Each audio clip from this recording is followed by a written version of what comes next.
What's up, Boss Fam? It's your boy DJ The Boss, back again with another video. If you're trying to start a cleaning company or a commercial cleaning company in 2022, then this is a great video for you to be watching. I go by the name of DJ The Boss. I own Chico Commercial Cleaning here in Seattle, Washington. We've been in business for about 7 years, and I think it's a great time to be getting into the cleaning industry. Our industry is growing like never before, and especially since businesses are coming back and figuring out how they're going to be doing this hybrid office and virtual employee type situation and type new normal that we're living in. It's creating a weird space for us, but also people are going back into facilities.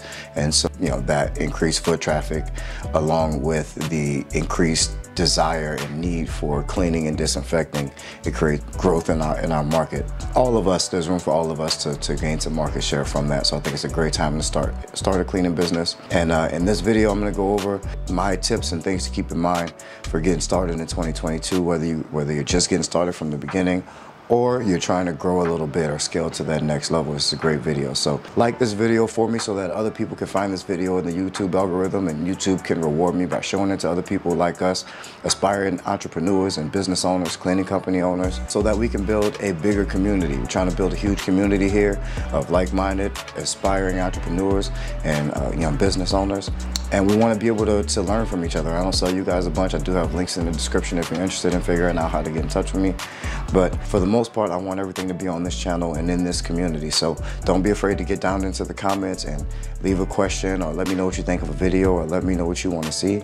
I respond to every single comment. There's not a comment on this channel that I haven't responded to in the 3 years of this channel's existence. So hit me up in the comments and I will respond. I promise you. I may even even better, I may even respond in the video form like this to give a little bit more context to your question if you have a question, or if you want to give me advice on something that I say that I'm struggling with, because I often are talking about my struggles in my business and whatnot.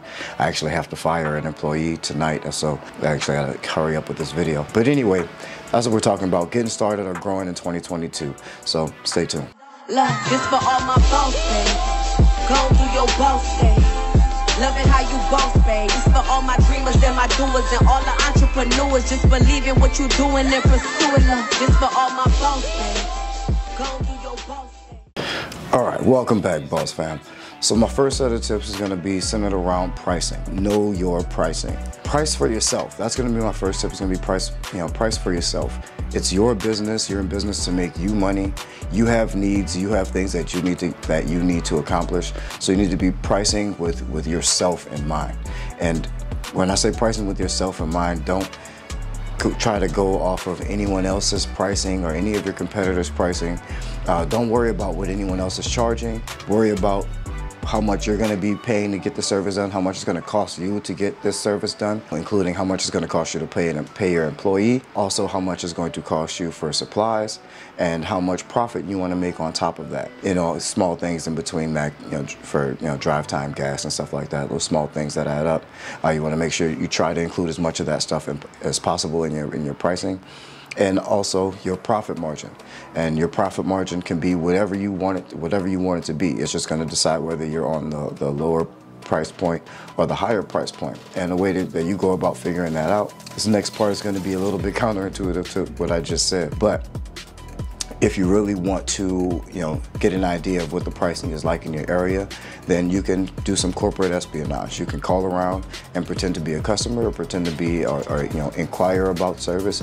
You don't necessarily have to lie, but you can inquire about service and try to figure out if you can get some quotes over the phone. Especially if you're in residential cleaning, a lot of those companies are able to give quotes on the phone just based off of the size or square footage or amount of rooms in a home. The more estimates you get from these different companies, the better. The more of an average you can make up of the price in your area, and that way you can decide whether or not your price is going to be on the higher end of that average or on the lower end of that average. That way you can know whether you are a premium price service or if you are a value price service. There's nothing wrong with being a premium price service. You just have to make sure that your clients are happy, and if your clients are happy at the end of the day, then you are worth that whatever you charge. And so don't be afraid to charge whatever you need to charge. Again, if you want to know your competitors' rates, I encourage that. Know your competitors' rates, but also don't let their rates influence your rates too much. You still need to be able to pay your bills. You still need to be able to pay yourself, and you still need to be able to run a successful business. And so in your business, ideally would be set up to scale, and you need money and you need profit margin to do that. You need money to be able to be, to pay yourself and to be for the business to be profitable as well. So you need to keep all those things in mind when coming up with your pricing. Okay, in the same realm of pricing, I want to talk a little bit about billing, because this kind of strikes a nerve with a few people in the industry, and especially new business owners, people that haven't been in business before, especially in the B2B environment. It can get a little bit intense or a little bit intimidating, but especially when you're dealing with like contractors, God, they're aggressive and pushy, subcontractors anyway. But you don't have to follow anyone's rules. There's no rules to how you run this business. It's your business. I promise you, everyone out here is making it up. We're all making up whatever's best for us in our business. There's no right or wrong way to do this business. It's yours. You run it the way you want to. Your billing process is your billing process. Don't try to let customers argue with you about your billing process. If you want your bills to your payments to come in on a certain day, then you set that expectation for your customers, and you deliver on your services, and if everyone's happy, then everyone's happy. And if someone isn't going to agree with your billing process or the way that you manage your finances or the way that you bill in your company, then they're not an ideal customer for you, and you can pass on them, because that's not someone you want to be doing business with anyway. It's always going to be a headache. So yes, I know that in our industry and a lot of industries that net 30 payments or net 15 or those payment terms are very common. They are standard business practice, and a lot of companies are able to do that. But just starting out, I wasn't able to do that. Even if I was doing the work by myself, I wasn't able to wait 60 days to get a payment. Net 30 is you work for 30 days and you bill the client. They have 30 days to pay that invoice. I didn't want to wait that long, and I wanted to be able to hire employees as fast as I can, and at the same time, I also needed money for myself. I needed money to be able to eat and gas to be able to make it to these jobs. So I had to bill up front, and I still run my business like that to this day. All of my clients, they pay on the first of the month, every month, for services for that month, and I've run my business like that. I haven't had any problems. I am not telling you that that's the way that you should run your business. I'm just saying that it doesn't matter how you decide to do it. Whatever works best for you, then that's what's going to work best for you. You also have to have some level of chops in order to be able to do that. You have to be able to sell and have to be able to convince people that this is also a standard business practice. Your subscription type model or upfront billing is not unheard of. Or deposits are not unheard of. All of these different ways of billing, everyone's familiar with. People may try to argue with you that it's uncommon or that it's not normal, but it's all normal. They don't argue with PUD about the way they bill. They don't, or whatever electric power company, they don't argue with the utility company about how they pay their bill. They don't argue with Comcast or any cable company about how they bill them or when they pay that bill, business or not, until you get into the upper elite level of business tiers and business packages for things. Then those things kind of start to change. But on the small business, even medium-sized business to business level, or even B2C level, people don't generally, you don't get to choose how you pay your bills. So don't let customers dictate how you bill them. Do things for yourself and do things for your business. Don't be afraid at all. Everyone's out here, doing this the way they best know how, and what's based on what's best for them, and I encourage you to do the same. Okay, my second set of tips is going to be to think in terms of training.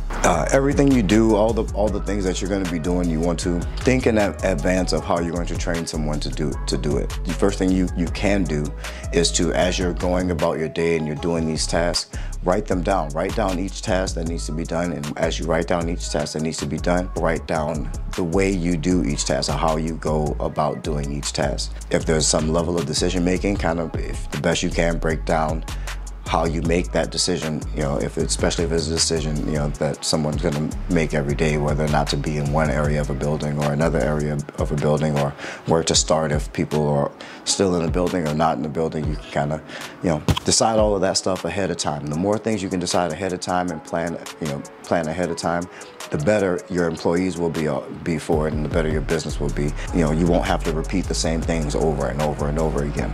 And so you make an employee manual by doing this. So if you're writing everything down and writing down the way that you do everything, that becomes an employee manual, and you want to do that for each job in your business, each thing that someone's going to be doing in your business. So your cleaners in their buildings or in their houses should have, you know, a manual or steps to follow in order to get, you know, each thing done. Same with your salespeople. They should have a task or a checklist to follow, you know, or a specific way of getting things that they're supposed to get done. Same with everybody. Your bookkeeper, like as you grow and you get more positions, you want to make training manuals for each of those people.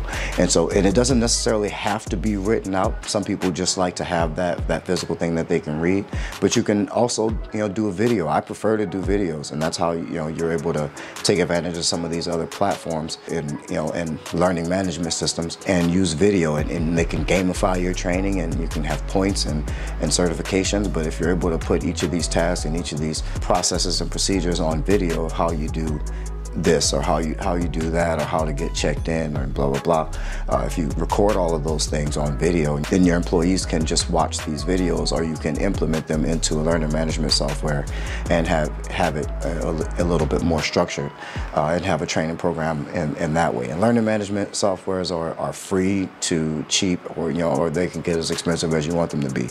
But that's, you know, something that you can do to help streamline your training process, and that's something that you can even do virtually. You can have employees start training before they even show up on their first day of work, and they'd show up with a basic knowledge base of how you do things in your company, or at least a basic introduction to what they're going to be doing, or what you do as a company, or whatever you want to have them learn before they show up.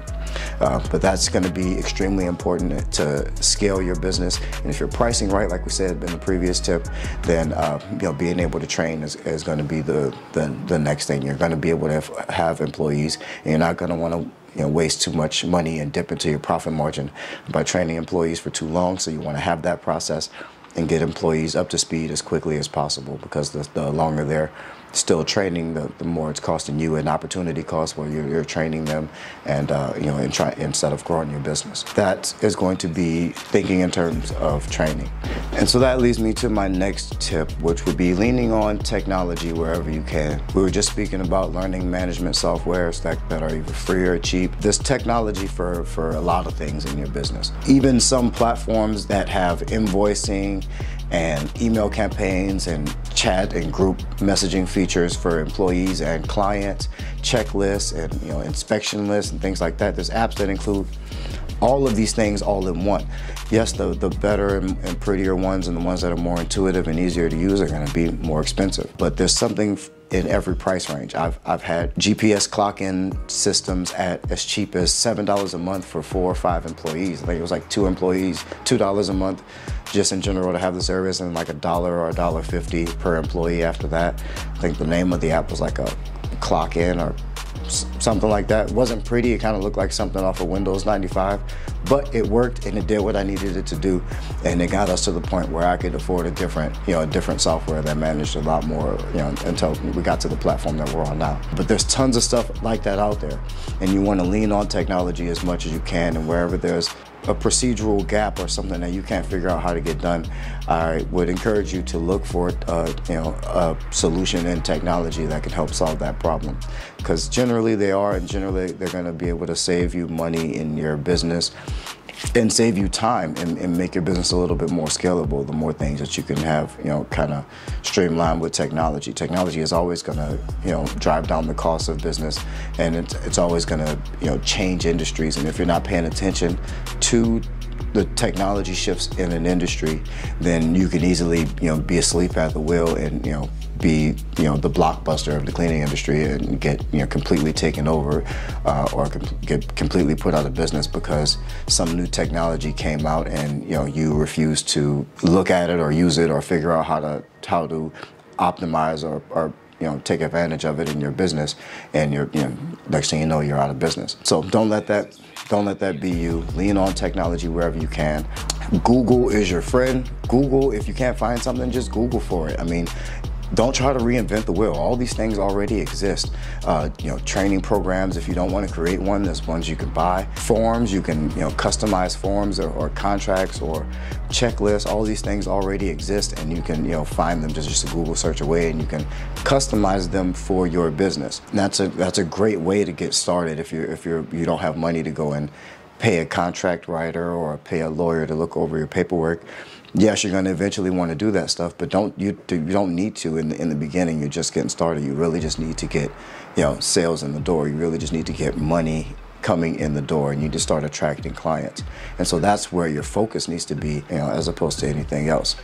And that brings me to my very last tip, which is going to be to try to work for social proof in the very beginning. If you're not able to show before and after, if you have no history, no reputation, or if you haven't done any jobs, you don't have before and afters to show, or you don't have client testimonials to show, then you do some work for cheap or free, and you can even use that as a stipulation in order to do the work for a heavily discounted rate or for free even, and say, hey, I'll do it for free if you allow me to film you giving us a review after I'm done, letting people know what you think or what it was like to work with you, and that Google review or Facebook review or Yelp review or whatever is important to your business. Make it a stipulation in order to do that work for them for free. And also make sure that you're recording or taking pictures of you doing the work or your employees doing the work, and get high quality footage of your team or yourself in uniform, branded, so that you're recognizable. And you want to have that before and after footage and that social proof